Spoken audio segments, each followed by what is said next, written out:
Welcome to Failure to Stop. It's Friday breakdown. It's Friday. All right, now that I've already lost anybody that was remotely interested in this show, let's get down to business today. We're breaking down the Bodycam killing of Brandon Durham. I've seen this all over the social media webs. This is very fresh.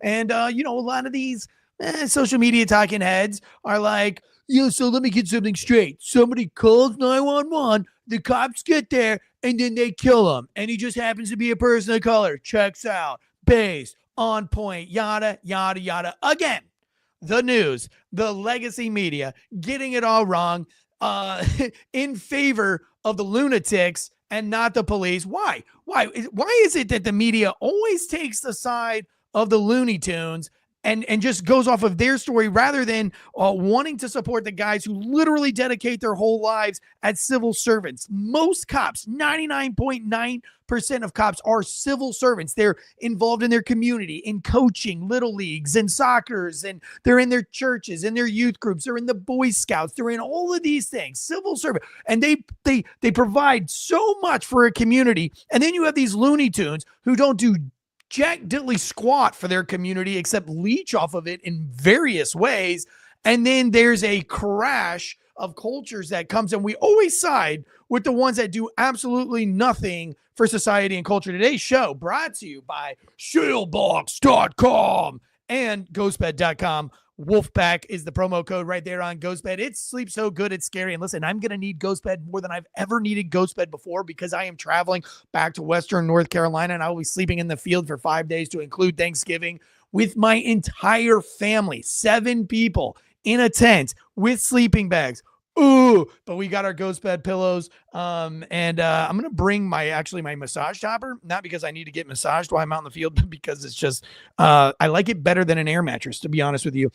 But we also got Shield Box here. I don't have a promo code. Just go over there out of their Instagram and let them know that Failure to Stop sent you. But it's a monthly subscription. Every month you're going to get this new Shield Box. You can regrow your kit, whether you're a police officer from a defunded agency and you need some cool gears like, these are like $100 boxes that you're getting for $55 a month. They come with like billy bands, extra tourniquets. You're going to get rip hobbles, spit hoods, flashlight, knives, gun pouches, radio pouches, handcuff keys, carbon fiber badge holders, concealed carry handcuff boxes that you can wear to court or with your church suit, your court suit, whatever. Anyway, such a fun concept Shield Box is, because it's like Christmas every month. And even for state troopers that will never use any of this stuff. They don't have like car pitting ramp. They don't have spike strips. You know what I mean?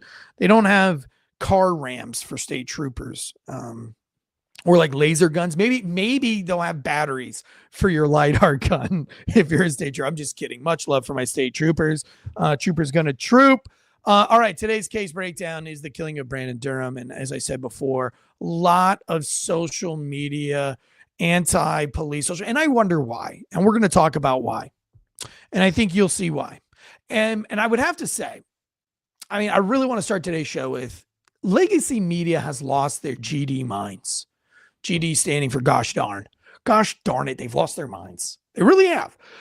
If you've paying attention to FAWKES News, which is now our news site. So those of you who follow Failure to Stop and we're like, where are all the Failure to Stop shows? We took all the news programs and put it onto FAWKES News on podcast, which, by the way, if you like and support this show, Failure to Stop, please leave me a 5-star rating and review. We really want to get back on the rating and review train. I'd like to get FAWKES News and Failure to Stop back on the charts, baby, for the new year. We are doing very well, and the podcast network as a whole is just growing. We've got lots of great shows. So if you find it in your hearts, if you're feeling thankful, if you're feeling like giving, you have that giving holiday spirit, give us a 5-star rating or review. If you're one of our YouTube listeners or watchers, our little YouTube voyeurs, Wolfpackers, hit the subscribe button and get the ring-a-ding bell. Scroll down, hit the ring-a-ding bell. Same with audio podcast. Make sure you're hitting the uploads, the ring-a-ding thing. Speaking of shows on Fox Media, we've got Donut Shop Podcast in the chats today. Donut Shop Podcast. Listen, he's off on Fridays. Donut Shop. After John leaves, what we'll do is we'll send you a link now if you want to. No pressure on you.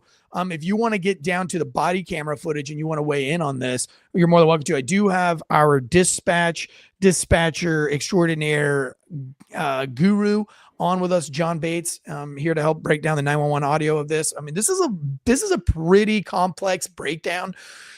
It's a classic failure to stop breakdown. This is exactly why this show was created 4 years ago, or however long ago it was during the COVID era, was to fight mainstream media when they do BS. That stands for bull hockey like this, where they just come out and mislead you and mislead the people into thinking that the cops were just completely inept, that the cops were ignoramuses, and they just shot the wrong guy without any kind of tactical wherewithal or whatever. And that's just not the case. Or maybe it is. We'll let you decide here shortly in just a moment. Also, before we jump into today's show, Pig Latin, Seriously Funny True Story, is out on Amazon, Books A Million, Barnes & Nobles. It does not get released until August 2025. However, that still stands. If you want to buy the book for a loved one for Christmas, I know that's weird because it doesn't really come out until August.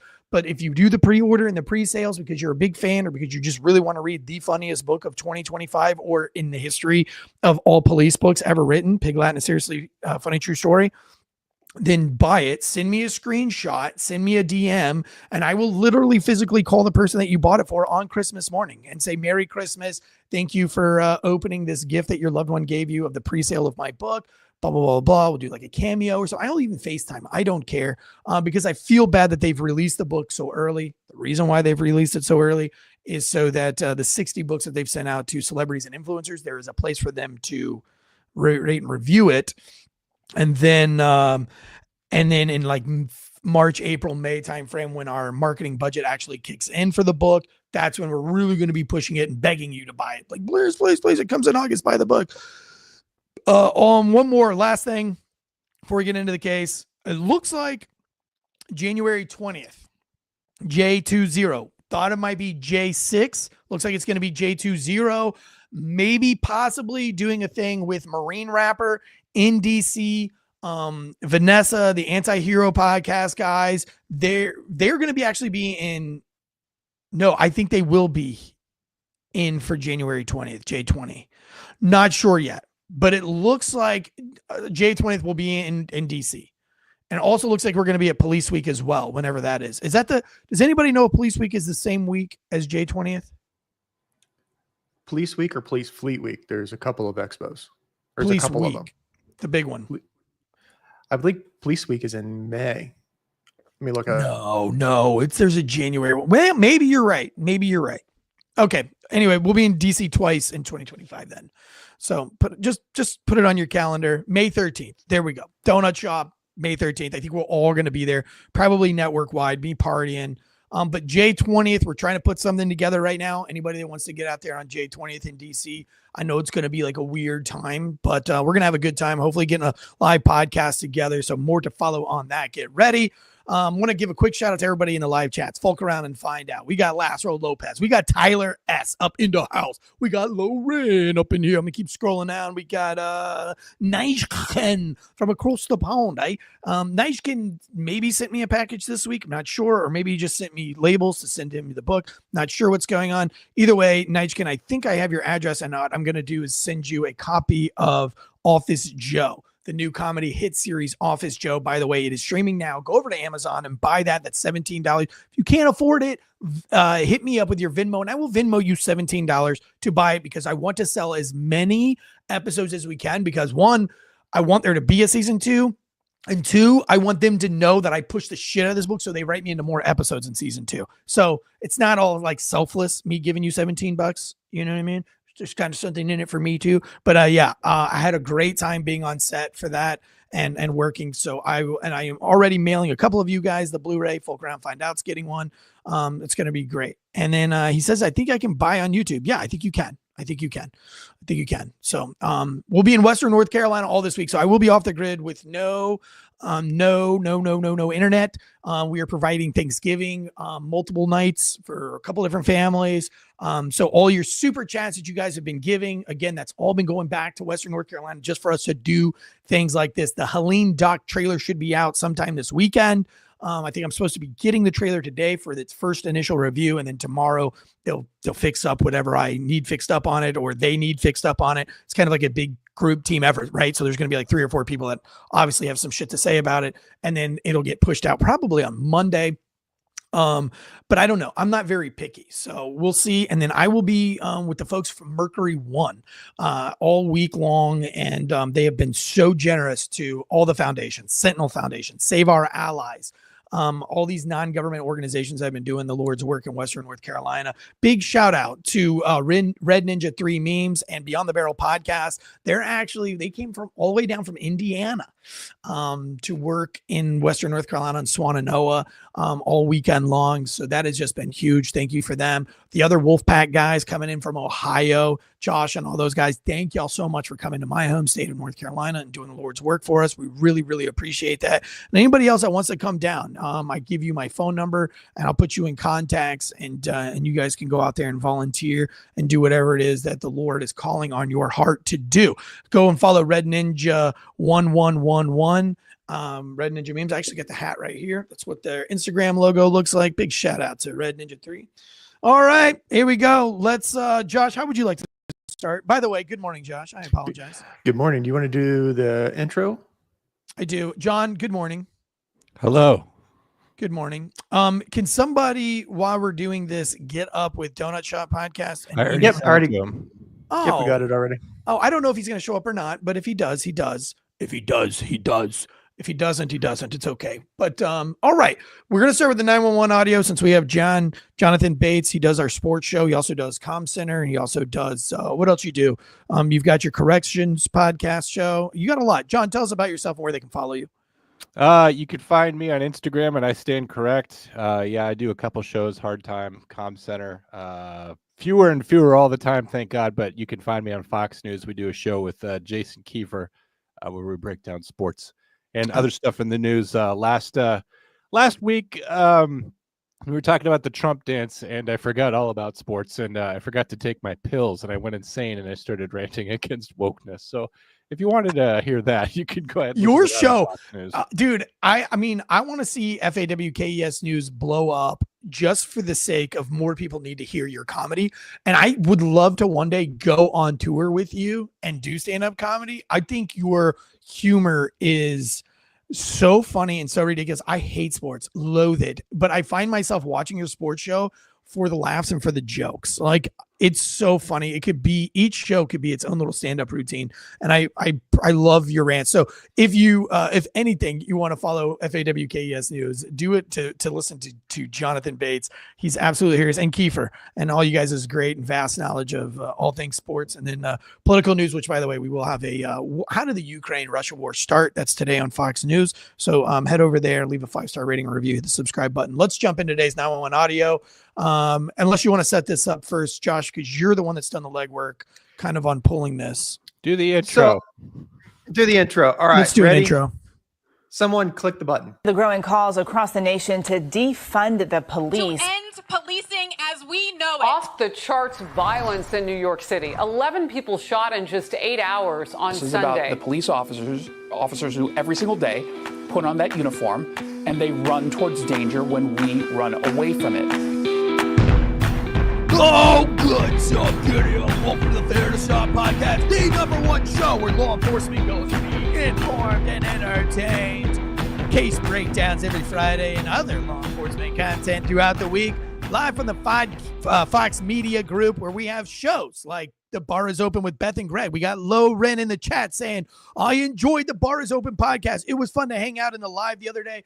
All these shows, man. You've got the Squad Cast with Anti-Hero that you guys can hang out in the chats. You got Donut Shop. You've got Two Cops, One Donut. The Bar is Open with Beth and Greg. You've got, what else am I missing? Beyond the Barrel. We've got the new Conduct Unbecoming podcast. That's just a rager for all you firefighter nerds out there. We got One More and I'm Out of Here podcast going on. We got it all, baby. We got podcast galore. Never listening to legacy media ever again when you can just tune right in here to the Fox Media Group. And I have all your favorite shows to include Failure to Stop and Fox News. Awesome. Okay, here we go. Now I'm jazzed up. I'm actually wearing a Guns Up Giddy Up shirt today. So Guns Up Giddy Up. Let's dive into this. Let's go. Let's get going. We got Justin with us too. You want to bring Justin in real quick first? Fuck no. Yeah, no, get me out. I'm embarrassed. Hey, Justin, it's good to see your beautiful face. Love that hat. Got me. My kids have stole that. You guys got to stop sending me cool fucking hats because my kids steal them and I don't get to wear them. You gotta keep them safe. I just wish the hats were helmets for your kids so they could wear them when they were skating. Because they're retarded. No, not that kind of helmet. I was wondering where you were going with that. I was like, damn, I mean, yeah, okay. It's donut. All right, here we go, man. Are you familiar with this case before we get started? Yeah, I think so. Yeah, we were talking about it actually yesterday in briefing at work. Oh, well, I would love to hear about that. Let's go ahead and play the 911 audio and hit up our 911 dispatch guru here and get everything that we need to know about the totality of this case. Let's start with the 911 call because that's where dispatchers are first responders. Literally, they're the first ones to respond to the crisis. So I do believe that dispatchers are first responders, and so I just want to get that out of the way. So that's where we're going to start. We're going to start where the whole case starts, which is 911 audio. Play that, roll that beautiful bean footage.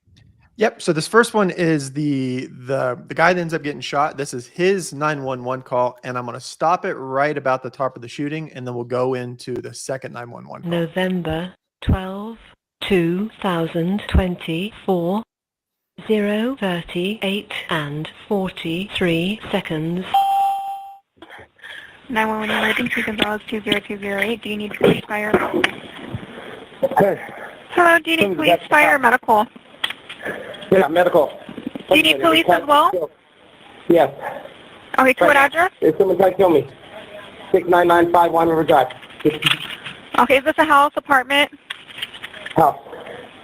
Okay, what's going on? Everything was throwing rocks.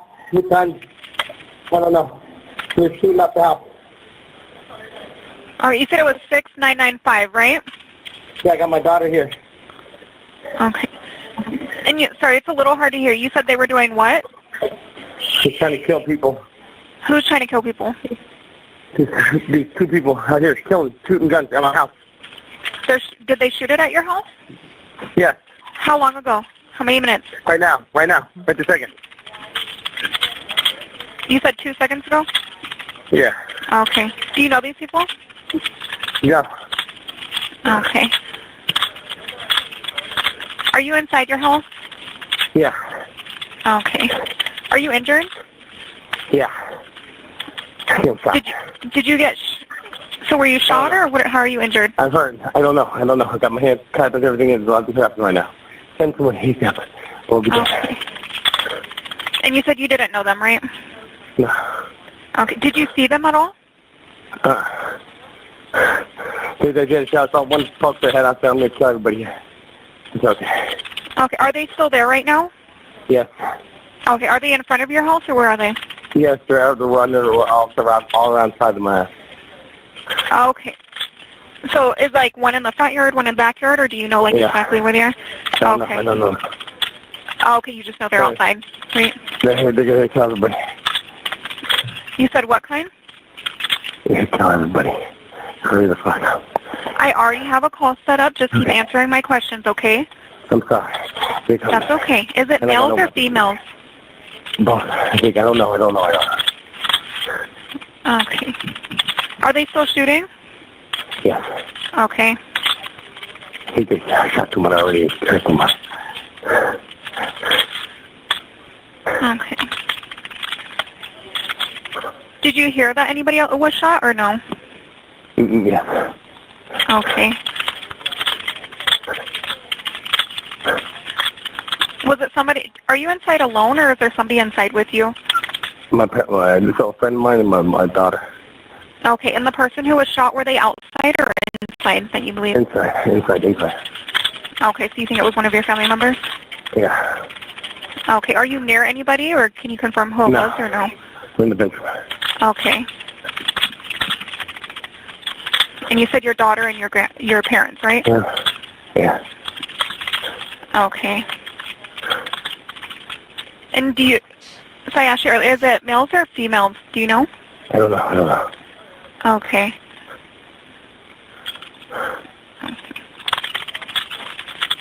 Do you have a clothing description?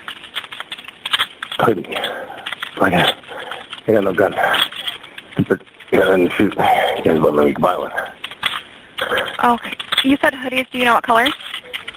Red. Both of them are in red hoodies? I think so. You said you think so? Yes, they're all around side of my house. Okay. So is like one in the front yard, one in the backyard, or do you know like exactly where they are? Okay. I don't know. Okay, you just know they're outside. Right. They're gonna tell everybody. You said what kind? They're gonna tell everybody. Hurry the fuck up. I already have a call set up. Just keep answering my questions, okay? I'm sorry. That's okay. Is it males or females? Both. I don't know. Okay. Are they still shooting? Yes. Okay. I shot someone already. Okay. Did you hear that anybody else was shot or no? Yes. Okay. Was it somebody? Are you inside alone, or is there somebody inside with you? Just a friend of mine and my daughter. Okay, and the person who was shot, were they outside or inside, that you believe? Inside. Okay, so you think it was one of your family members? Yeah.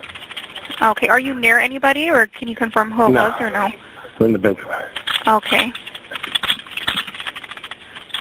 And you said your daughter and your parents, right? Yeah. Okay. And so I asked you earlier, is it males or females? Do you know? I don't know. Okay.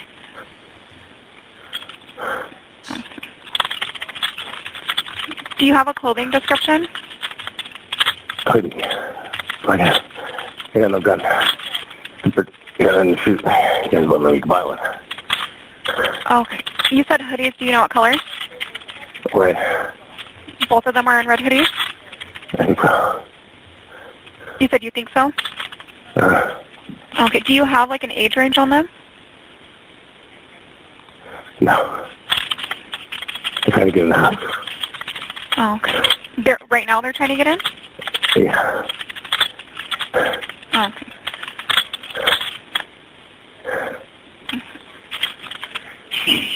Okay, just keep me on the phone, okay? If there's any point that you can't talk, just don't do it, okay? Are they trying to get in the front door or where? Okay. Back door? Okay. Do you know what kind of guns it was? No. They're inside. They're coming. They're inside your house? I'm in the bathroom. They have someone around. Okay. Yeah, we'll be over there in 5 minutes. We have officers on the way. Just keep me on the line, okay? Yeah. Okay. I don't think we'll be alive by then. Okay. So, you said you don't know what kind of gun they have, correct? No. Okay. Do you have any further description, like a height or weight or anything for them? Tall, big. How tall do you think they are? Yeah, I don't know. Okay. I don't know.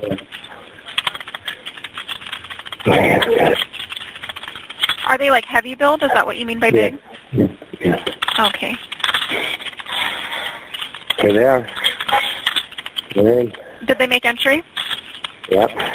Okay. Just keep me on the line, okay? Yeah. In the house. My daughter. Is she in her room? Yeah. I hope so. Where are your parents? Are they inside their room? Yeah. I'm the parent. Are your parents? You said your parents are there as well, right? Oh, shit. What's going on?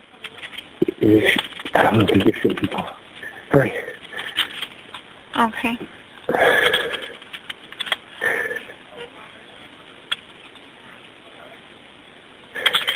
Just keep updating me what you're hearing, okay? Broke the glass earlier.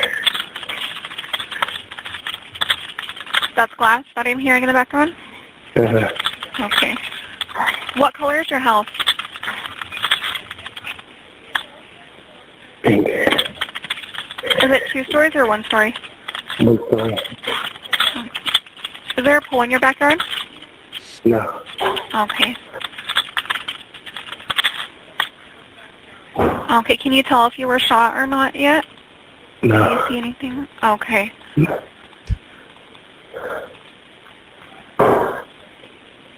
Can you tell what they're doing right now? No. Okay. Okay. Do you know if they arrived on foot or in a vehicle? No.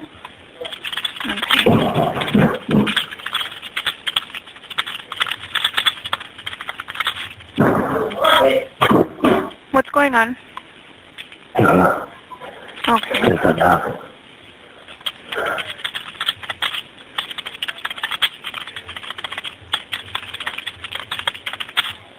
We're trying to blow up the house with the gas. Yeah. What do they have? You said with the gas? To my gas stove, yeah. Like they turned the gas on? Yeah. Okay. Hey! What's going on?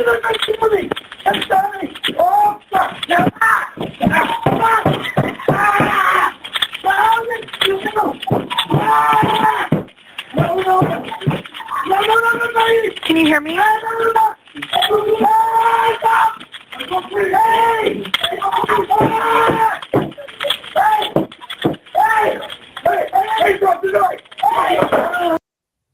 So I'm going to stop it right there. So we're at 10:23. It's a long phone call. So what It are your takes us a long time to get there. 7 So minutes these are the- is about national average for response. So this is actually a lot slower than average. But yeah, I mean, it all depends. This is Las Vegas Metro. You would hope that they would have police officers kind of stacked in around the area. First of all, this call is very unusual because number one, when most people hang call, on, John. Would on a call like this, I would definitely stage before I showed up. Like, if I'm getting all this information, 2 guys with a gun outside, and as a cop, I'm not reading all of the shit that she's probably putting in there because your computer's like stack, and you're trying to drive, and you're trying to avoid traffic. She's typing it for the radio dispatcher. No, I understand that, but like what's coming out to the cop is going to be like a myriad of sentences, like 2 armed suspects wearing hoodie and black hat, shots fired. Like it's like that's all I need to see. I have to drive and I have to cut through traffic and I have to start getting on the radio to see who's coming to check in with me. And there's a lot of shit I have to do, run the sirens and the horn honking and running red lights and all this stuff. So I'm not going to catch a lot of the notes. But I will say that probably with just the notes that I have already, I'm not going in there by myself, guns a-blazing. So I'm going to have to wait for at least one other cop. You know what I'm saying? Like, I'm probably not just rolling right up on that. With 2 dudes with guns at one house, I don't know. Well, I have this question, John. Have 911 people that called you ever started to escalate what's going on in a belief that that means that they're going to get a response faster? Well, just responding to what Eric said, like the dispatcher knows if there's police officers on scene and if they're staged outside. So it's not going to confuse the dispatcher, but they have to continue the phone call. But to answer your question, Josh, like, yeah, people will say such and such person has a knife or a gun because they think that makes people respond faster. And then miraculously, you know, the person has dropped it, you know, right before the police make entry. But no, the dispatcher's taking a lot of notes, partially because she's trying to type at the speed at which she's talking, but this caller's not really giving anything. On most 911 calls, the person has like a story to tell. It's word vomit. This guy, the dispatcher's asking questions like, so are we doing with males and females? Yes. I don't know. You know, he's not really answering. And then it gets to the point where we're trying to get blood from a stone here, information out of this guy. He's not really saying much, to the point where the dispatcher's having to ask leading questions like, are they out front? Is one out back and one out front? And then he'll say things like, yes, no, I don't know. And so we're not able to get any kind of idea tactically where these people are at because the guy's really, really not giving a lot of answers. And I think he's paying attention to what's going on either outside the house or coming inside the house more so than he is the dispatcher. And that's understandable because he's very scared. So one critical thing that we do have is a description of the subject, you know, at least a male in a red hoodie. Trying to pump them more. Is this a Caucasian male? About how old? She did try to ask an age range. He couldn't even compute that question because sometimes someone will be able to say 20s, 30s, 50s, you know, or they'll just say something stupid like older, which older than what? Right. But she's having to just try to pump him for information, and he's giving, one word replies.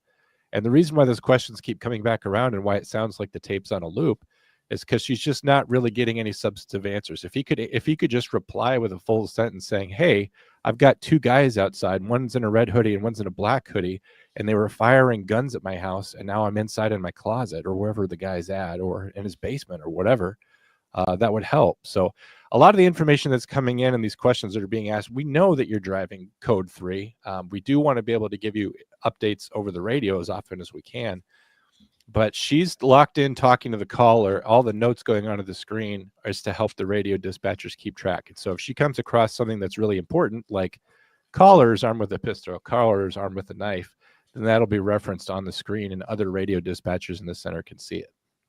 For sure. Now, I have a question. Where did we get the red hoodie at? I didn't hear. All I heard was hoodie, black hat. So Did she say red hoodie? At one point, the caller said that one of them was wearing a red hoodie. Okay. Twice. At 3:34, they said that she's wearing a hoodie. Then asked what color, and he says red. And at 5:41, it says a red hoodie again. Now, Eric, you said that you're driving here code 3. You got your sirens going. You got a lot going on. You're getting ready for action. You're unsnapping your holster. You're doing all those things you have to say. But this is the fog of war. This is the shit that goes bad. Is the communication always breaks down first, and it's nobody's fault. Dispatchers, she's trying to get information from him. He's not giving great information. She's typing it up, trying to get it to a radio dispatcher so they can put it over the air so that you can hear, like, the most important thing would be the suspect's description, trying to find out more things about him. The vehicle, for example, if we know which vehicle outside is his, which one does not belong, we can run that license plate. We can figure out who's the registered owner of the vehicle. We can get a picture of that guy. Now, all of that all works if you have time, if you guys are staged outside and you have time to make this approach. But what happens during the phone call right before Dead Lake paused it? There's some kind of assault in progress. And now that this guy's he's in battle of some kind, this guy's breaking in, struggling with him.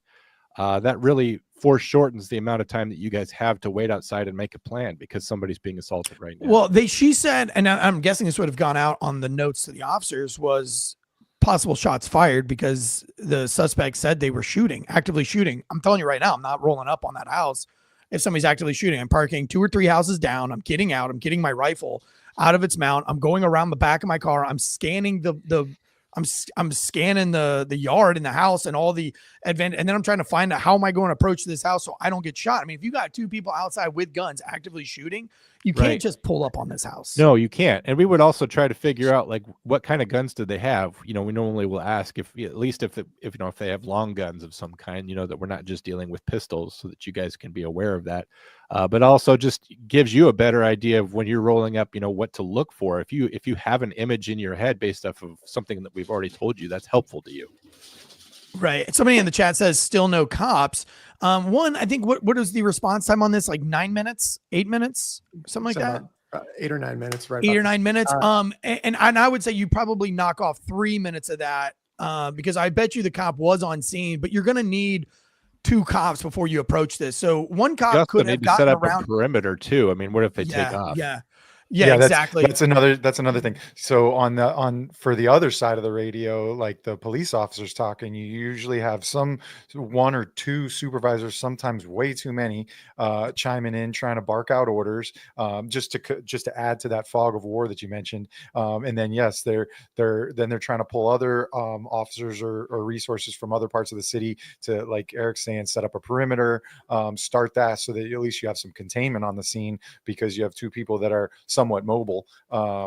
So yeah, it's just for the audience that's listening, because they're mentioning in the chat that it's good to hear all sides of this story.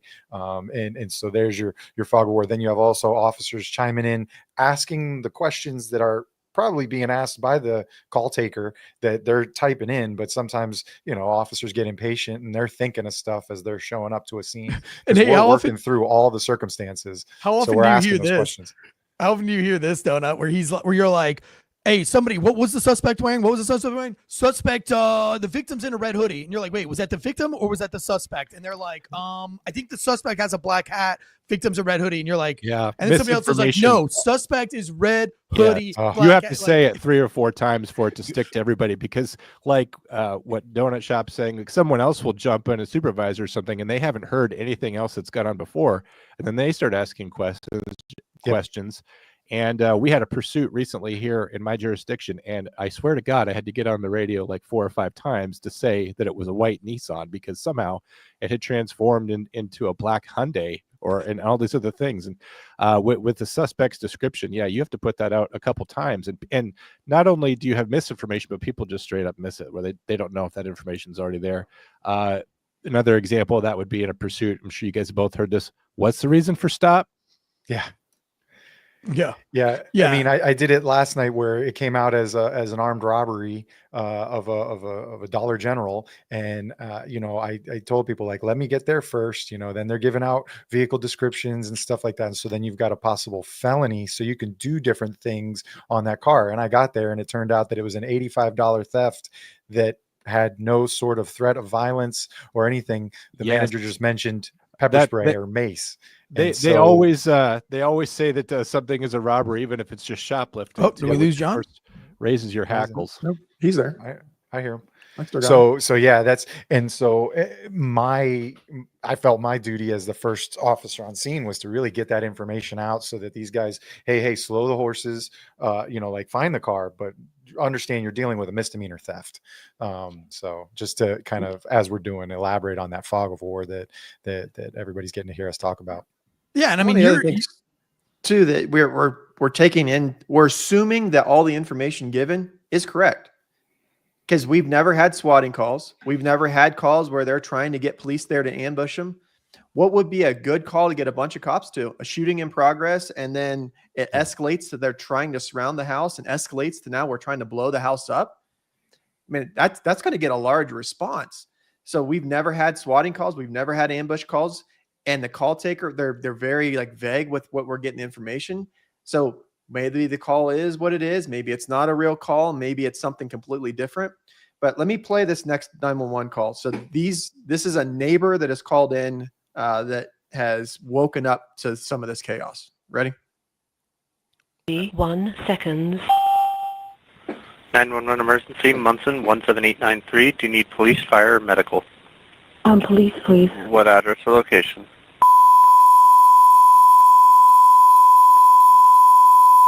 My neighbor, I don't know his house number. Okay. Someone's attacking his home with bricks. Okay. And so you're seeing this? Yes. Okay. And how long ago did this happen, or is this happening right now while we're on the phone? It is happening right now. Okay. And I mean, they're like throwing bricks at the residence, or? Yes, they're breaking the windows and attacking the cars on the street. I mean, he's completely broken a bunch of the windows. Do you know what his address is, honey? What his number is? I don't need it if you don't know it. Okay. And is it one person or how many people? One. It looks like one person. All right. And are they white, black, Hispanic, or Asian? Can't tell. He's wearing a dark sweatshirt with a... Hold on. Okay. All right. So, and it's a male? Yes, we believe it's a male. And about how old is he? I don't know. We can't tell from here. Okay. 20s, teens, 30s, 50s? Anything will help. Back to us. He just, I don't know, maybe 20s or 30s. Okay. And about how tall? Probably 5'10". Thin, medium, or heavy? He just, oh my gosh, he just got in the house. Okay. He just hold on. Okay. All right. Is he thin, medium, or heavy? Medium to heavy. What color shirt do you have on? He has a black sweatshirt and red beanie. Black sweatshirt, red beanie? Yes. And what color pants? I couldn't tell. Dark. Maybe denim, maybe black. I couldn't tell. Okay. But he just broke through the window and he's in there. Okay, you said that already, okay? And we're updating our officers. They're already on the way. All right? Okay. And He got in the residence through where? Which side of the house? Through front window, right by the front door. He literally destroyed the top of their car. His windshield is all a mess. Okay. Oh my gosh. And he's alone, or did he arrive in the vehicle? Alone. I don't know if he arrived in a vehicle. We just heard the noise. We were laying in bed. Okay. They're right in front. Right in front. Did he still have a brick on him when he entered the residence? I couldn't tell. I believe so. Okay. Okay, the police are here. Okay. They're at the right house? Yes. Okay. Do you know if that house has any surveillance? I do not know. They just busted through the door. Okay. Do you know if they have any pets? Yes, they have a dog. Okay. And do you know if that's friendly or large or small breed? Friendly that I'm aware of. Medium-sized, friendly. Okay. Oh my God. I think they And do you know if they have any medium-sized friendly dog known to be at the residence? Do you know if they have a pool? Do you know if they have a pool at the backyard? I do not think they have a pool. Yes, they have a backyard, no pool. Do you have any sheds in the backyard, do you know? I'm not aware. I've never seen their backyard. Okay, that's okay. I know that it's a husband and wife and All right. So they go in to get some more detailed information about the caller at that point. So those are two 911 calls describing the same exact incident. Second one's very different, isn't it? At one point, the dispatcher saying, where she's repeating herself because she's emotionally loaded. Dispatcher saying, "Okay, you already said that already. I don't need to hear that again. Focus on my next question." He's doing a great job of guiding her through, gathering that information. She supplies so much more information. This dispatcher is a little bit better, although I won't fault either one of them just because the situations they're talking to people in are very different. But you can hear that this phone call is a lot shorter and we get a lot more information. I'm not trying to compare the quality, but just remember the first one. It was 3 or 4 times as long, and we didn't learn half this stuff. And so when your caller is not giving you great information and police officers are going into the most dangerous situation they possibly can, an armed home invasion, this is where mistakes can happen. This is where information can get lost. And this neighbor calling is, I presume, the second caller, meaning all of this information is coming in either later or possibly too late.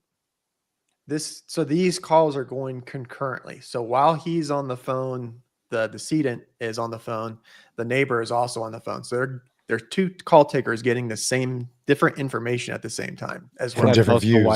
Why you would want both typing it up, because now you've got a radio dispatcher that's reading from both of them. So yeah, and then it's got to be so hard for the radio dispatcher.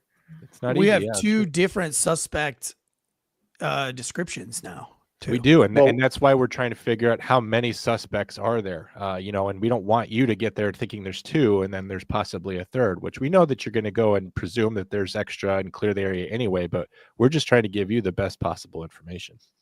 Right. And the second caller said that they were destroying a car in the parking lot. So is this a burglary in progress call? Because why would a burglar destroy something in the car in the parking lot? This is a personal attack of some kind. Why would you go and destroy the car? Either the guy's completely on drugs or something, or he's going after somebody he doesn't like. That's just my impression. Yeah. All right. So you guys want to see the body camera for this? Well, hold on. Wayne wants to know. He says, are these the exact same dispatch or something to compare the original call to? No, it's two dispatchers got 2 calls. One call coming from the inside the house, and the other dispatcher is getting a call from the neighbor. So, and this happens a lot, right? When you're a police officer, you're going to get multiple. And what it's going to come out to the officers is we have multiple callers on this with different descriptions. So you might possibly have 3 suspects. We've got one suspect with a red hoodie. We've got another suspect with, what did you say? Black shirt, red beanie, or dark. Dark shirt, beanie, 5'10", heavy build, heavy-ish build, medium-ish build, male. Both callers said that the suspect is male. Remember that the suspect is male, coming from 2 different sources, 2 different 911 callers. So if you're a cop, those are probably information you have. Suspects wearing dark shirt, red beanie, possibly. There's more than one suspect, and the suspect is male. The suspect is a male. So black hoodie, red beanie, somebody says. Additional callers also for the responding units are like, all right, this is legit. Like it's definitely game time. It's not a mentally ill person calling in something. It's most likely not swatting because, the dispatcher is going to throw in coming in from a neighbor, and they may even narrate some of the background noise with you hear a man in the background of her call. So they might, type that in so that main channel can, kind of, reiterate the fact like, hey guys, this does sound serious, so. Yeah. And I mean, and you've got to get fire dispatch because now we have a gas leak. We've got to get EMS dispatch. So somebody's trying to figure out. Fire always on standby down the street, waiting for the scene to clear. Right. And so, but all of this is radio traffic. And then you've got this little tone that's going boop, boop in your stupid radio. Boop, and you're trying to get out and you're trying to like get on shit and it's chaos. And like you talked about the fog of war. I mean, when you're driving, you're not even thinking, what the suspect's wearing or not. You're like, fuck this. I'm going to get on scene and I'm going to figure it out because there's no way to take what's being said on dispatch. Like you can't take it seriously because everybody's always wrong. We even have people in our own chats that just listen to this, not in a fog of war. And we can't even, did she say red shirt at first and then black sweater? Did she say red sweater, black beanie, red sweater? Like, I'm already confused. If I'm the cop coming to this call, I don't care. Like I'm going to go and whoever shoots at me is getting shot. You know what I'm saying? Or like whoever's not listening to me is getting the hard hand of the law or whatever. But I mean, because how many times do we show up to the scene and dispatch is completely wrong? Not the dispatcher, but what's been dispatched is completely wrong. I mean, it happens probably more often than not, right? Well, you got to think the first caller, if we were just going off what the first caller is putting out, there's a shooting in progress right now. There's multiple people outside. They're shooting. There's possibly a dead body somewhere we got to find. Versus the second caller is someone with bricks broke a car up outside and broke into the house. Both are very serious in nature, but those are two totally different calls that you're going to go to. You're going to arrive there totally different. And when you're getting this information over the radio, what we have to understand is we have the luxury of the pause button that we can pause and sit here and think and talk about, well, did he say that or did he not say it? We have that luxury. And it seems like it's a long time, but it's a long time when if Vegas was busy that night and you got to come from 4 or 5 minutes away, like Eric said, you don't care what you do. You care what they're wearing, but it doesn't matter what they're wearing when you're clearing an intersection. If I don't get there because I get involved in an accident, great. Doesn't matter that I know what the suspect's wearing because I'm not there. I can't do anything for it. So we're triaging events as this is going on. What do I need to do first? I need to get there on scene. So I need to get there. Let me get there first. As soon as I get there, as I'm starting to arrive, I'm starting to listen to this stuff a little bit more, pay attention. All right, I'm getting close. What do I need to look for? Is there a suspect vehicle? Is there a suspect description? There's multiple people. Where are they at? What's going on?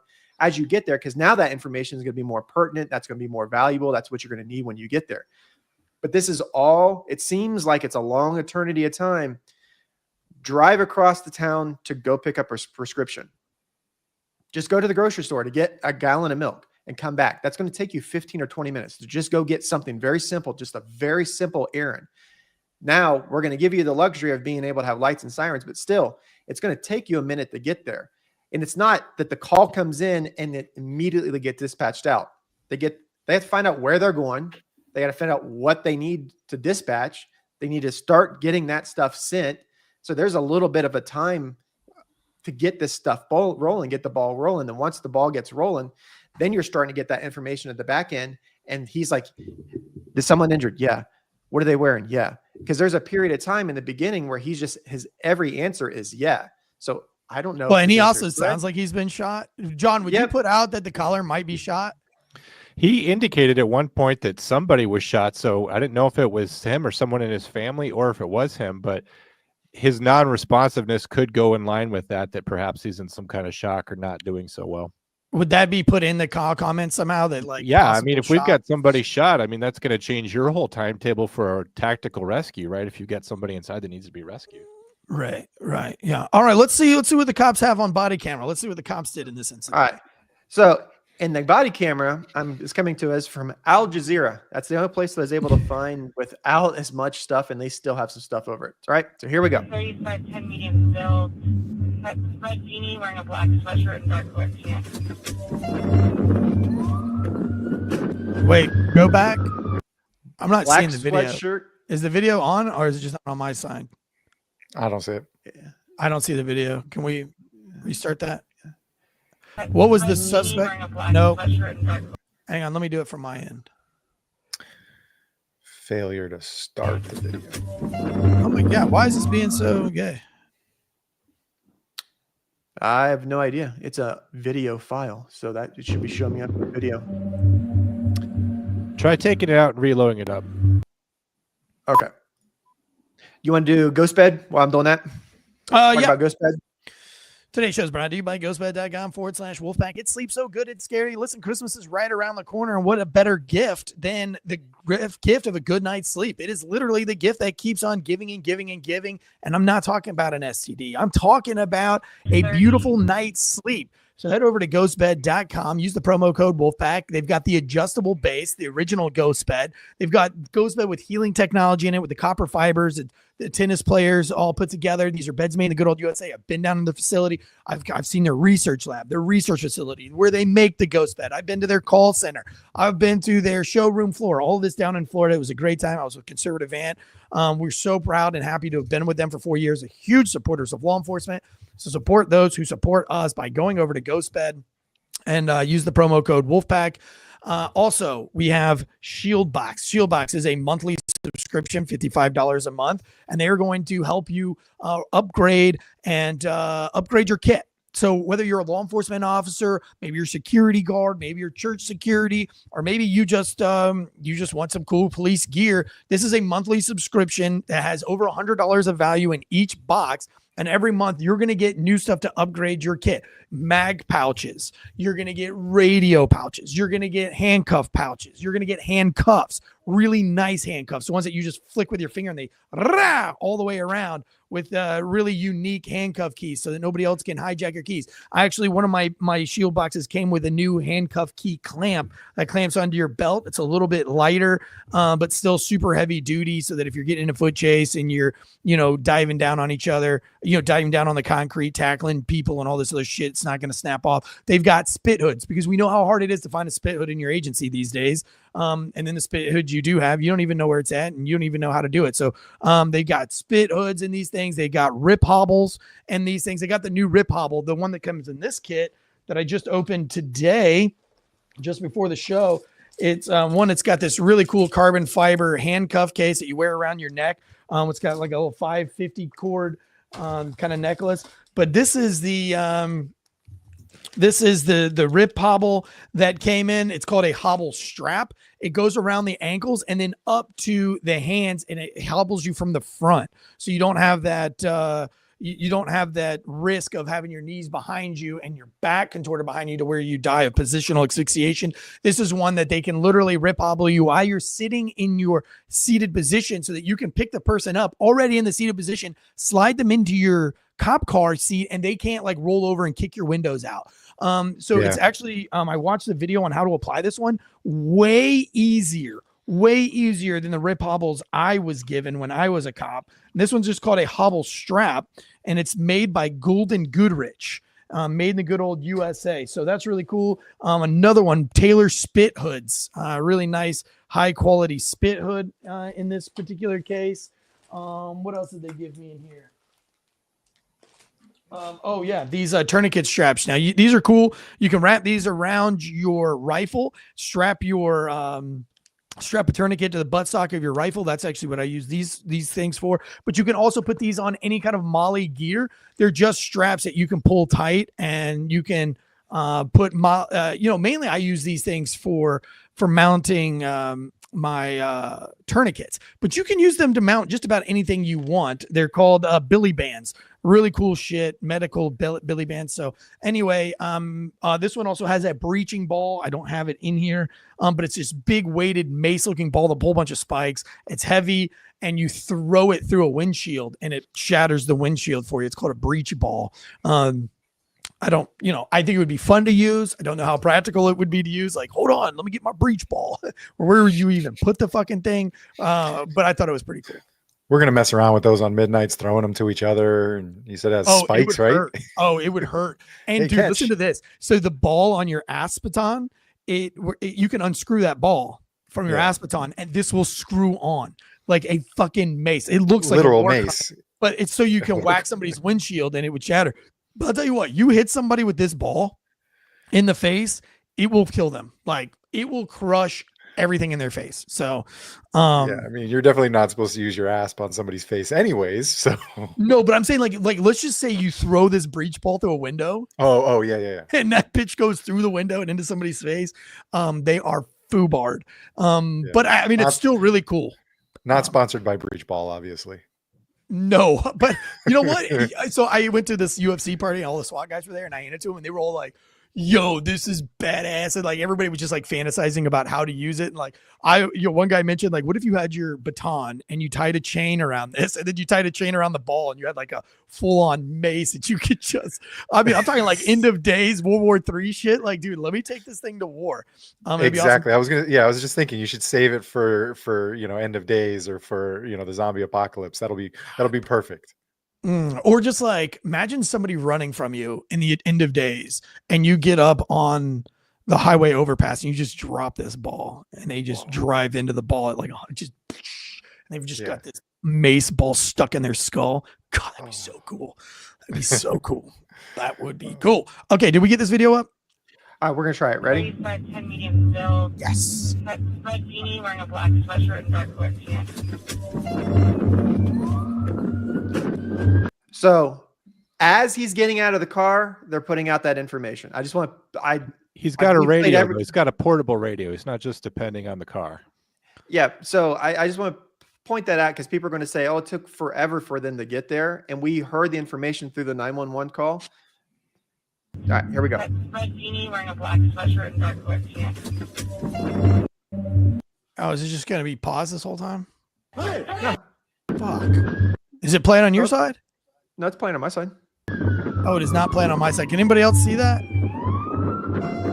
No, nobody can see it, Josh. It's not playing. Oh. Hang on. I can't. Hang on. What if you do it like that? For whatever reason, StreamYard's never liked when I shared it like this. It's playing. Yeah. Oh, but now we don't have audio. But you won't have audio. When you go to share, there should be a button you click that says share the tab audio from your video as well. All right, so let's do that. Can we send that link to John and John will throw it up? Yeah, I sent it in the private chat. I'll see what I can do. I'm excited to see this video. Please stay with us as we show you this video. We'll get there. Calm down. Everybody's having a good time. We talked about it yesterday in briefing, and now with a lot of these, like me watching a lot of these breakdowns and stuff like that, I've got other thought processes that I might not think of, and so it's kind of good for guys in our briefing to kind of hear this and break it down, because it's good to hear it from different points of views and different perspectives and stuff. So I bring this stuff up in our briefings now, and sometimes people are flabbergasted. Oh, here we go. Red beanie, wearing a black sweatshirt and dark sweatpants.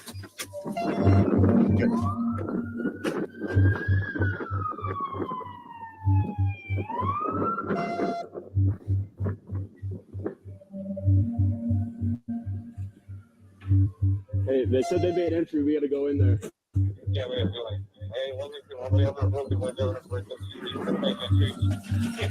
Kick it!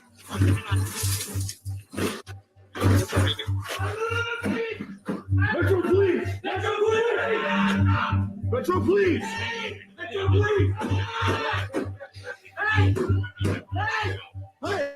Hey, drop the knife! Drop the knife! Put your hands up!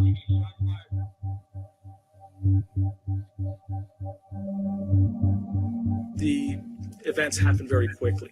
So from the first round fire to the last round fire, we're talking about 3 seconds or so. All right, so push pause right here. Let me just say this from my perspective. I've done this several times. Actually, one of the stories in my book is a lot like this. Let me tell you from experience that when you are a cop with one other guy and going into a building that you have really no information about, you've never been here before, and you are hearing the sounds, you're going down the dark hallway, the glass is breaking and you hear the screaming.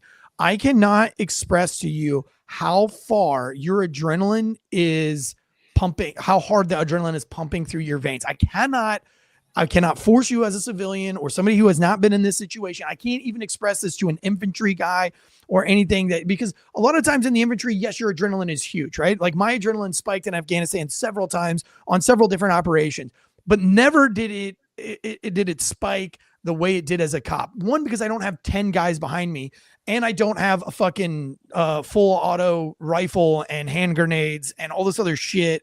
And like really no rules to what I can do or can't do. When you're a cop, there are so many more things running through your brain than if you were a military guy. You've really got to pay attention to what walls you're shooting through. I mean, there's just a myriad of things, but now you're in the dark, you're kicking in a door, you're running down the hallways, you're hearing the thuds, you're hearing the screams, and now you're confronted with a guy with a knife. Let me tell you this, you will only resort to your highest bit of training, like your lowest bit of training, right? Is that what they say? Is that how you will resort to the lowest form of training that you've ever gotten? And so like, this is going to go back because the adrenaline is taken over. Like there's no way to control this unless you're in this kind of situation over and over and over again. And you train over and over. And we just don't do that as cops, especially now that we've all been defunded, unless you're SWAT or some kind of a tactical response officer. You're not really getting this experience night after night, day after day.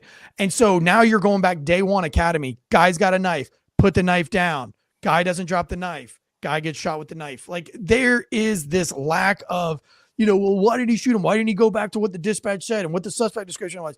Dude, when you're coming down that hallway and you come around the corner and somebody's there right in front of you and they've got a knife up to another person's head, I mean, your brain's trying to keep up and you're like, drop it. And in that moment, I bet you it felt like 3 seconds before he pulled the trigger. Mm-hmm. I bet he was like, drop the knife.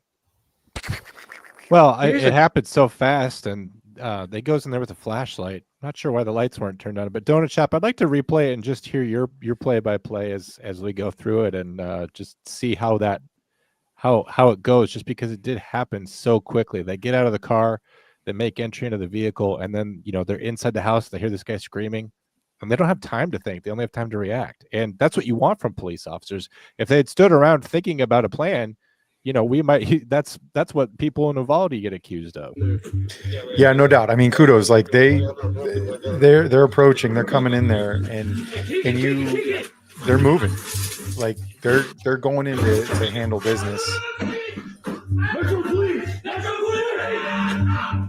Yeah. They're waiting for anybody to pop out of a corner. The echoes. It was like a horror house.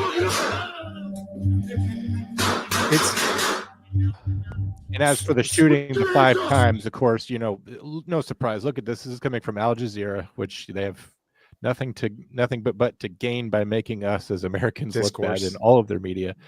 But you shoot to stop the threat. And he thought that, because the way these guys were struggling with the knife, they were grappling with each other.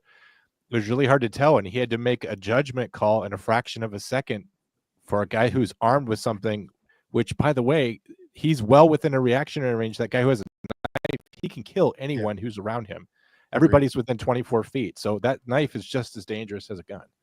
And I'll tell you this, like, here's the other thing is this cop is moving faster than his brain can keep up. You see him pass this door and his brain goes, shit, check that door. And he pauses and he backs up and he checks a closet door, but his brain goes, stop. You don't need to change the fucking door. Go to the sound of the scream. So you can see this crazy thought process going through this guy's brain as he's moving at extremely fast speeds with his handgun. So he's coming around the corner and he's like, you just passed the door. Go check the door. No, don't check the door. There's people screaming. Go to the screams. Like, so you can see that his wheels are going.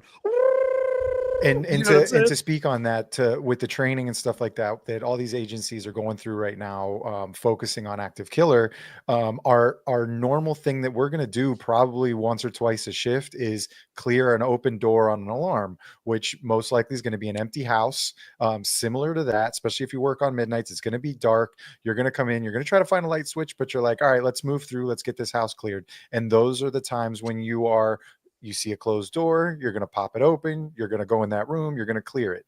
Our training now with active killer, something just like this situation where you're hearing stimulus away from you, you're hearing that noise, the screaming, you are moving towards it.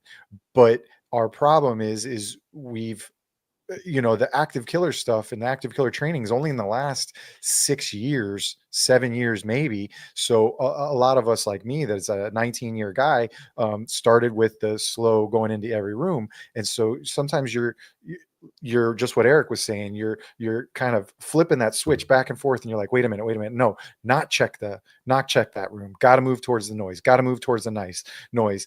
And you move towards the noise, and oh crap, there is something. And that happens whether you're clearing a house on an open door alarm and you find somebody in a bedroom. It's gonna startle you because you're used to either not seeing them, or you're like, I hope I don't find somebody. Well, yeah, and that was the thing too. It's like you don't want to. And one of my favorite stories in my book is where I'm going up into an attic, and I'm a rookie, and I poke. Going into an attic, even when it's your house and you're going to get Christmas ornaments down, like, right? Like, do you guys get nervous going into your own attic? Like, you're popping your head into your own attic. You're like, dude, if there's like a monster up here, like, it's going to cut my head off. You know what I mean? It's like, it's so strange. Now do it in somebody's house when you think somebody's in the attic, or you've been given information that somebody's hiding in the attic. And so there's really no tactical way of getting in the attic except lunging down there. And I remember lunging my head into the attic and throwing my gun out. And I started scanning with my flashlight, cutting through the darkness like a lightsaber, and there was nothing. And I was like, phew. And as I went, phew, out of the insulation, this guy just launches out of the and I'm like, oh, I almost fall back through the attic, and he starts running like a madman through this attic. And I was like, oh, and I'm trying to chase him. And I don't know if you've ever ran through an attic, but it's not easy because you're having to hit all the little 2x4s as you're going through, and you're hunched over, but it's extremely frightening. Ever since that day, and that happened as a rookie, every time I open a door, I think I'm going to get that kind of shock, and it's nerve wracking. So even if I'm just clearing a house that's an open door, or, just some kind of a bullshit call that we take every single night, right? I always open those doors, and I expect for that shock factor to come at me.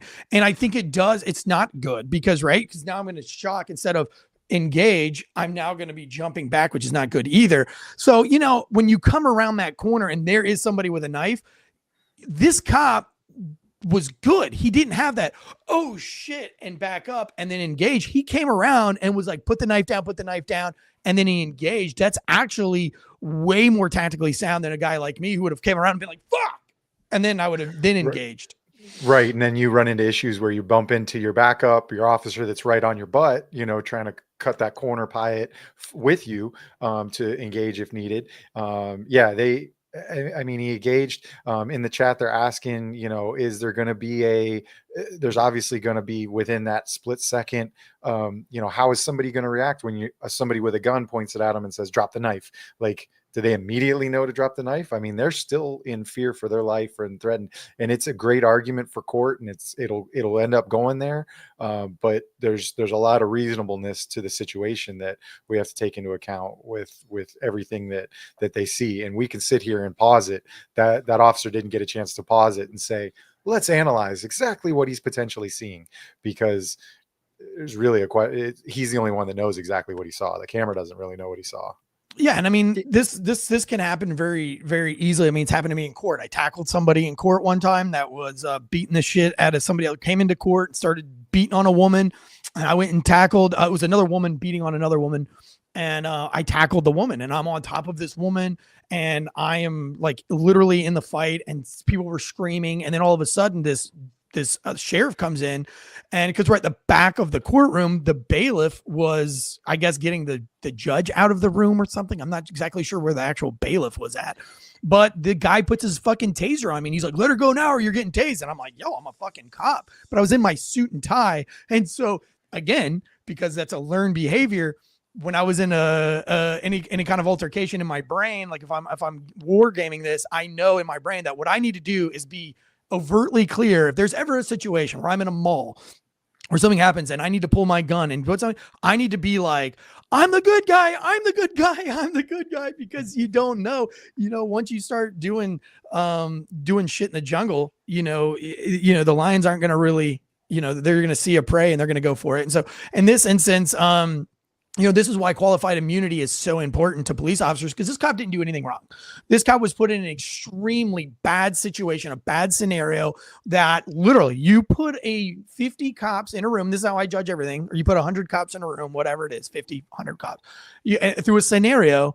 And I would say a quarter of them or a half of them are going to shoot, then the cop is cleared to shoot, because you got to go down to the least common denominator here. And some cops are great at paperwork. You don't want a guy like me in charge of paperwork. I'm terrible at it. So you're going to have cops that are good at paperwork. You're going to have cops that are good at writing tickets and doing DUIs. I'm not that guy, but those same guys that are good at writing tickets and DUI are probably not very good at CQB. And so, but you don't know which kind of cop is going to get that CQC kind of call, or that close quarters call. And again, you don't know which kind of cop is going to get the DUI. So, and that's why I say that, if 25% of the cops are going to shoot in this scenario, then you got to clear the cop, because, people are going to act differently, and it's not malicious. It's not criminal intent. It's not a training flaw either. Just shit's going to happen in the fog of war, and you're going to sometimes make decisions. I mean, we see quarterbacks in football do it all the time. They drop back, they check one, they check two, they check down, and they still throw the ball right to the other fucking guy. And you're like, what were you thinking? Why would you literally practice this all week long? You've been doing this for how long? Since high school, and you're going to fucking throw that ball up? I mean, we watched the Steelers do it against the Baltimore Ravens last week, where the guy, Wilson just lobs it back into the end zone, and it's an interception. It was the dumbest play I've seen in a long time. I don't even watch sports, but that's how the brain works, and training and tactics are the same way. It's like, you're going to come around the corner, and in this case, I don't even think the cop really threw an interception. I think the cop, this is more like that tipped ball interception. You know what I mean? Or everything was right, except it just was a tipped ball, and the other guy intercepted it type deal. But do you think the cop's guilty of anything in this? No, I would ask, what do we have? What's this case? Because I do have a lot more information. Okay, let's go. Let's give it. What do we think we have right now? Do we have a burglary in progress, or is there something more? Sounds like a burglary in process. And progress or a home invasion robbery also kind of depends on what your home invasion robbery is what I would think. Yeah. So we know that the guy that gets shot was one of the people that called 911. So the other person there gets arrested. It's a she.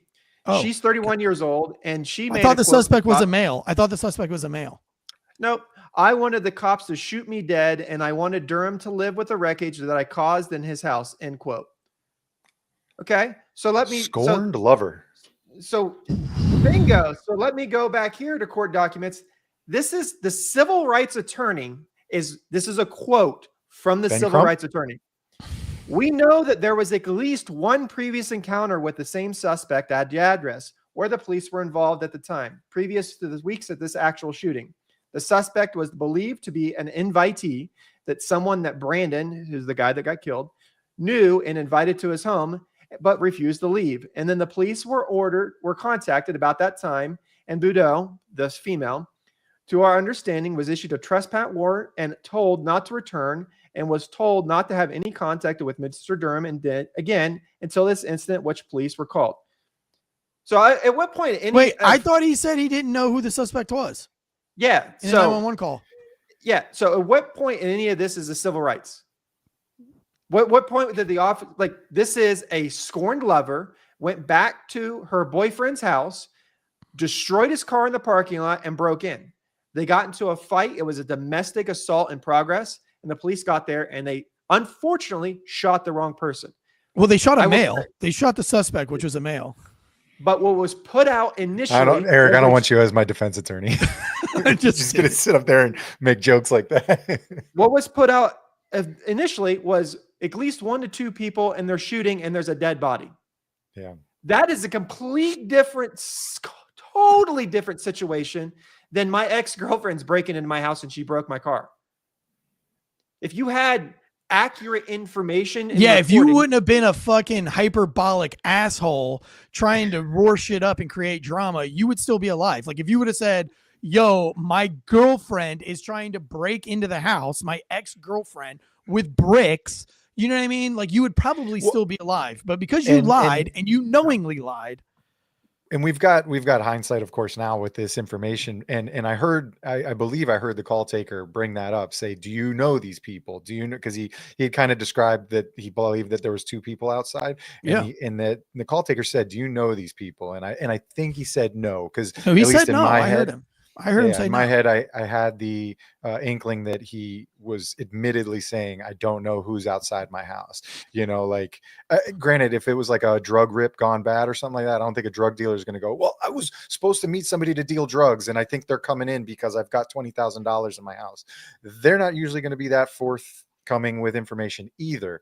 But one of the things that I was going to mention when we were talking about the approach and coming in, and I just kind of got distracted and talking, we usually do, and there's a lot going on with that fog of war. We usually do ask for previous history, any history on the house.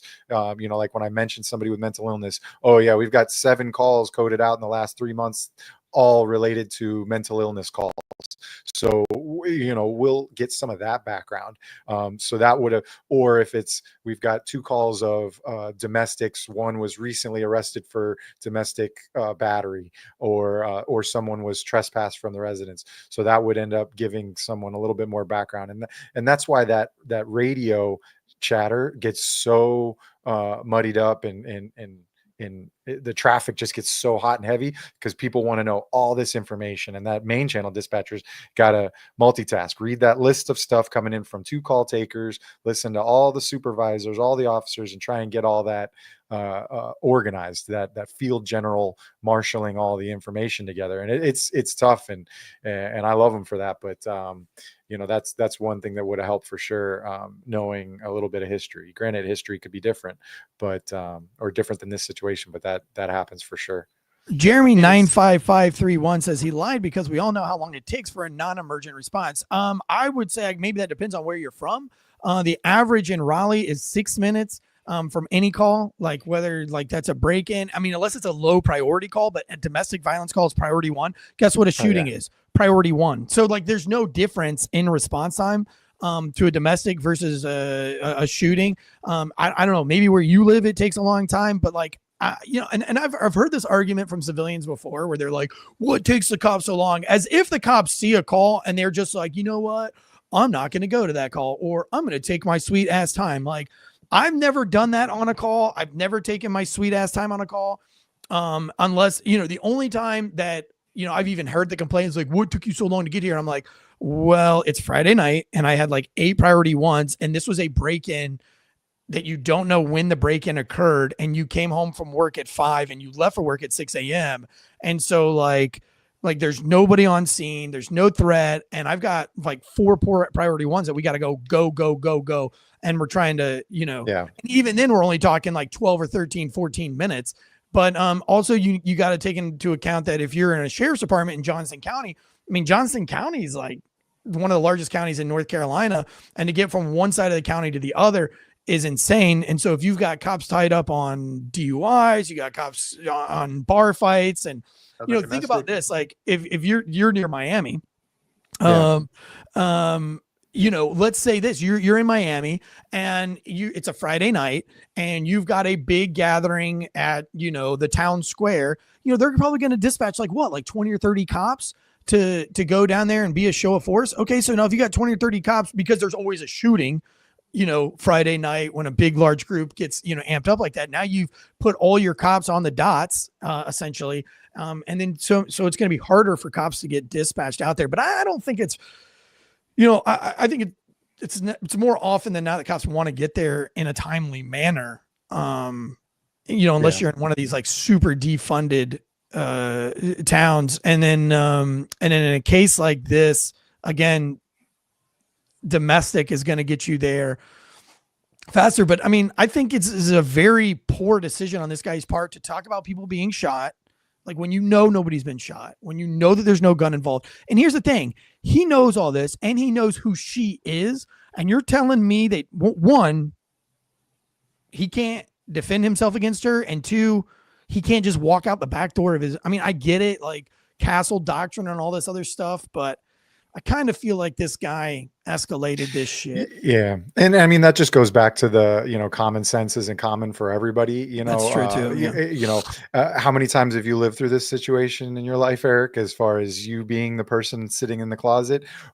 Probably never. So you've got great ideas, and that you'd handle your business the way you need to handle your business with your experience. But this guy may just be a dum-dum. Yeah, you're right. And he gets into those, and I look at myself sometimes, maybe judging some of these people in their domestics and stuff like that, and it may just be the only life that they know. But I would have really wished that this guy, he could have really changed the table, or turned the tide kind of thing, if he had said, yeah, I mean, it could be my ex-girlfriend. I recently just had a big problem with her and she just got trespassed from here, but I really don't know who it is. But maybe this guy has people try to invade his house all the time and he just doesn't know who it is. So it's just, if I'm gonna be in a room by myself without cameras and talk to this civil rights attorney, there's gonna be a few things that I'm gonna say about, like, hey, you want to treat everybody like they're equal with this stuff, but some of these people are kind of dum-dums, and so anyways. Red Dawn Living says, I work here in this area. I'm going to let you go, Josh, in just a second. I just wanted to, we got Red Dawn Living here. Says, I work here at this area. We get more hot calls and calls in general than any other area of town. Dropping whatever call we're already on to get to this call takes approximately 6 minutes. Yeah, I have made 0 complaints, Red Dawn. I don't know if you're just chiming in. I have one. I think you guys did a good job on this case. Like, I mean, again, I think it's one of those like tip ball interception things. Like you did everything you could, and it just shit happens and it sucks.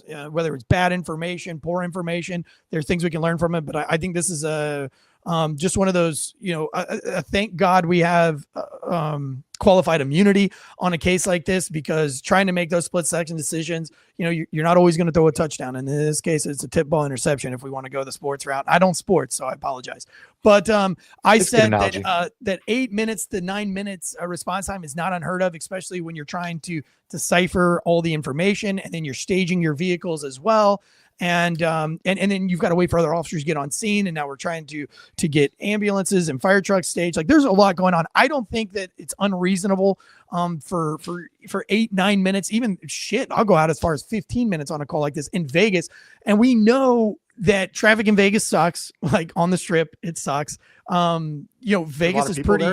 There's a lot of people there. Those roads are kind of crazy too. It's kind of late at night. And I've got, I have no problems with the response time on this. And you guys are probably way overworked in that area anyway, from all of the crazy shenanigans that go on in Vegas. Like, I think it would be very fun for like a year to be in a Vegas cop. And then it's like one of those things where it's just like, what the fuck have I been doing for a year? Like, I don't know how you go 30 years. Like, how do you go 30 years with an operation tempo like you? I mean, I thought Raleigh, North Carolina has a crazy op tempo. I can't even fathom what laws. And then I've seen Reno 911, so I know Reno's bad, and that's out that way too. So like, but what this is to wrap this up in a bow. This isn't a civil rights case. It's not a civil rights case. It's not a representation of every law enforcement officer for the entire country. It's not. So for the media to come out and say, "Oh, the 911 caller was unarmed and he was shot," and we need to add a lot more context to it, because if we're just going to just look and start describing things without context, 911 caller lies to police and then is shot because misinformation was given. That's also very factual information. Whether he was intentionally giving factual information or intentionally lying to get the police there, that we'll never know. But if we want to describe things, let's describe things as factual. Let's give everything in context. Not only that, as they're getting out of the car, they're giving a description. The initial call said that there was 2 people. So when they get in, the 2 people there, are they fighting over who's going to take the loot? Because that's never happened during a burglary, because that's going on. This is all in progress. Plus, you don't really know what's going on. After this is all said and done, we talked about it, and still we didn't know what was said and done, what was going on, until I gave you the information that they were in a relationship, that she was trespassed from there before. The police have already contacted them. Without that information, that adds a lot more context to it. Like, no, I'm not going in there with 2 people fighting. I'm not going into a gunfight. I'm going into a domestic assault. So then your mind starts playing these. All right, I'm 4th and 10. The ball's in my hand. The game's on the line. What am I seeing? I see this receiver over here. Those two people are fighting. I'm at a domestic. I need to figure out who the aggressor is. Versus I'm at 4th and 10 and I got a shooting and I see this shooting and I got two people. Totally different call. Totally different look. Totally let me ask you this. Prepare for. Let me throw this out there, Donut and Deadleg. Like, obviously, this cop that, made him, I don't want to say he made a mistake. It just sucks what happened. Made a decision. But like, would you want to go to war with this guy? Yeah, I mean, I think he did what he needed to do, like we talked about when he rounded that corner. And I mean, this is the kind of cop I want, dude. If I'm a supervisor, I want that cop that got on saying, he looked at his buddy, he's like, "We going in? We're going in." I mean, like, bro, those are the kind of cops you want. He kicks the door. I mean, it's unfortunate that shit played out this way, and that sucks. But at the end of the day, this is a 1 in 1 million. Like, what are the chances of this happening while you're on shift? The odds are inconceivable. And, unfortunately, everything didn't plan out perfectly, but at the end of the day, though, like, put this cop back on duty when he's mentally prepared. He's not going to make that mistake again. I promise you that. And obviously this guy's not going to make, 911 calls hyperbolic again either. We've all made, there's a lot of mistakes being made here, but at the end of the day, like, I want this cop on my force. Like, I want the cop that gets to that door and kicks that shit in and gets down to business and checks those, even has the thought process to even think to check a closet door before he passes by it. And then to have even more critical thinking skills to say, never mind, this is an active shooter situation. I don't need to check the door. I think that's brilliant. But did he shoot the guy with a knife 5 more times after he's down? I mean, shoot to stop a threat. Yeah, in a shooting scenario, once that trigger starts going, it's hard to stop it. Your brain works in a very odd place in an incident like this. We watched a guy mag dump a patrol car from an acorn. Yeah, I mean, and I've seen this a lot. Like, I mean, you can go back. There's a great book that explains all of this. It's called On Killing by Lieutenant Colonel Grossman. Fantastic book. I think every cop, every warrior, every CCW guy should have to read the book On Killing. Again, it's by Lieutenant Colonel Grossman. It's a great book, but it explains the psychology, and it goes back as far as the Civil War and Vietnam War. About how people react in stressful situations. And, kind of one of my favorite parts of that book is when they went through Gettysburg rifles and found that, like, this massive percent of rifles had 6 or 7 bullets stuffed down in the barrel. And it was because the South, only on the South side and not on the North side, it's because the South didn't have enough money to practice actually shooting the rifle. So what they were doing was they were loading the weapon and then aiming the weapon and never firing it in training. And so when this super stressful situation happens like Gettysburg, they would load the weapon, try to find a target, not find a target, move to the next spot, and then load again. And they were loading 5 and 6 bullets, and they didn't, that's what they kind of came up with on this. So it's there's a lot of psychology going on, and I'm not going to get into it because we're already an hour and a half into this show, and we're going to wrap it up here. We're going to land this plane. But I think if you want to understand the psychology of why somebody might down 5 more rounds into somebody when they're already on the ground, that's really something you're not going to train out of somebody. In a situation like this, the brain just doesn't work that way. Slick Montana says takes 0.775 seconds to register and the brain to stop shooting. And actually, if you want to go back to sports, a lot of your late hits are for the same reason. It's not because they intentionally said, fuck this guy, I want to smoke him. Like, that happens. But a lot of times it's like you're coming around the corner, you're dropping your shoulders, you're putting your head up. You've already, like, locked into the movement of making the tackle. Your arms are opening wide, and then your body can go like, oh shit, he threw the ball. Stop. That's not how it works. It's the ball gets released. The body has already been set into motion, and the body's going to continue that out. You and your brain might be going shit, but you're not going to stop it. And then you get this late hit and it sucks. But I don't have any problem with this guy mag dumping on this dude like that. Donut, you got anything on that?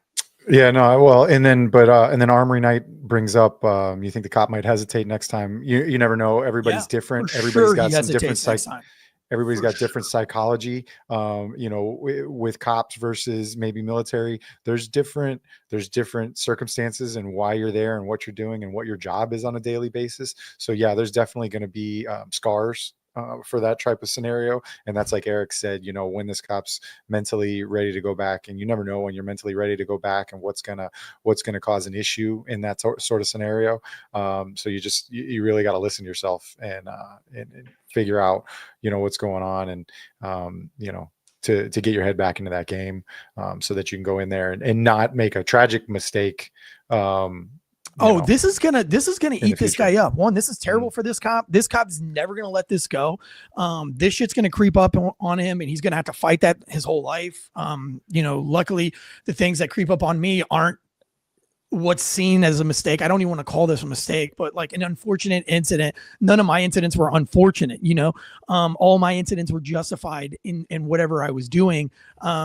And you know, a tragic incident didn't occur. So I fighting those demons for me was not near as hard as it's going to be for this guy, because it's always going to be looming over his head. It's always going to be a newspaper article. The department's always going to look at you a little bit different after something like this. And it's just going to suck. And now you've got all of this pressure going into the holidays of going to trial, going to court. Am I getting indicted? Am I not getting indicted? What is this big Crump guy doing? You've got all the media people banging on your door, which sucks. You're going to podcast hosts talking about you. Huh? Podcast hosts talking about you. Podcast hosts talking about you. I mean, it sucks. I mean, I hate it for the guy, and I'm sure he was like, I mean, like I said, from what I've seen so far, this is the kind of cop that I want to be a cop with. I want this cop, this go-getter. But yeah, I think the yes, action is better than hesitation. It is in a life or death scenario. And I think this, yeah, it's going to be tough for this cop. He's got a long road ahead of him, and our hearts and prayers go out to him. Also, I wanted to take a moment real quick, because I said I would do it, and then we're going to wrap this up. And I've got to do the Fox News story if we still have time. Do you have yours ready? I've got mine ready. Yeah, but I've got Irving police officer Schultz, fatal motorcycle crash. Irving, Texas, November 16th, 2024. The Irving Police Department is investigating a fatal motorcycle crash involving a 38-year-old Irving police officer, Jerome Schultz. On Friday, November 15th, 2024, at approximately 4:40 p.m., officers responded to 7800 block of Valley View Lane in a highway, whatever. A multi-vehicle accident involving a motorcycle. Officers arrived and found Officer Schultz to be the motorcycle crash victim. He was transported to the local hospital, where he succumbed to his injuries around 5:30 p.m. The investigation is in the early stages and is ongoing. However, the preliminary investigation suggests the other driver failed to yield to the right of way while turning. Officer Schultz was riding his motorcycle and was not on duty. So our hearts and prayers go out to the Schultz family. And yesterday, there was an accident in Florida. Two deputies, Corporal Palm Luis Beach Sheriff's Office. Yep, Paez, Paez, and Deputy Sheriff Ralph Butch Waller were both killed, and Deputy Angelicio Dan Diaz is still currently fighting for his life in intensive care so they were on a traffic stop, and one of the motorcycles wouldn't start. They had an issue with it. So two of the other deputies were stopped to kind of help. Another one was on the way to help and witnessed the entire accident happen. An SUV was trying to get around another vehicle and veered off the road and smashed into all three of them on the side of the road. Two of them were life flighted and were pronounced on at the hospital, and the third one was life flighted in, and he's still in the ICU. So, jeez, rough day out there in Florida. Yeah, it's bad. It's a county just north of me, so they're really close. One of our motor officers, one of those gentlemen, were her motor training officer, so he taught her how to ride. So it, of course, obviously hit even harder home to her. But yeah, they're super close to us. What's wrong with Florida's fucking roadways, dude? Like, everything in Florida wants to kill you. You got alligators, tornadoes, hurricanes, Casey Anthony, and now you got fucking your highways, dude. So many people die on your roadways. It's insane. I mean, and we can spend an entire show on my feelings on motorcycles for cops. But it's sad, it's tragic, and it's a horrible thing. And just like you said, do you hate motorcycle cops? Like the it's not motorcycle concept? Cops. I just hate freaking motorcycles. Yeah, I think it's so stupid, dude. I think that is so stupid. It's an old. Okay, now we're starting it. It's an old throwback of something. It looks beautiful in ceremony. It looks great for motorcades, but that's another one of the most deadliest times for motor officers. You know, I love the people that are dedicated to the training and the bruises and scars that they get from that work. But I would way better prefer big steel cage around me when, like you said, especially in Florida, everything's coming after me, trying to kill me. And why don't they just put them on rollerblades like those Afghan troops, the yeah, rollerbladers that roll through the yeah. I mean, not a time for me to pick on motor officers. I'm very sorry, and it's a tragic loss. But, I invented a T-shirt one time, and it had the motorcade symbol, like the traffic stop, like the wheel with the wings or whatever, and it said quota keepers instead of like oath keepers. Quota keepers. I thought that was funny and cute. Motor people wear that up in January when you're up in DC. I might remake it, do a remake and bring that one back. Guys, go follow Donut Shop Podcast, please. Thank you so much, Donut, for being here. And thank you for all your nearly 20 years of police service in the great state of Florida. Deadleg Media, thank you for all your time and service, being a police officer out in Hawaii. For myself and Eric Tanzi, we are going to be doing a FAWKES news on the start of the Ukraine war and how we got to this moment of World War III. So stay tuned for that. Dropping this afternoon. We'll see you guys next week on Failure. No, next week is Thanksgiving week, and I won't be, but stay tuned, because we have the Helene documentary trailer coming out very soon. So until then, guys, guns up and giddy up. See ya.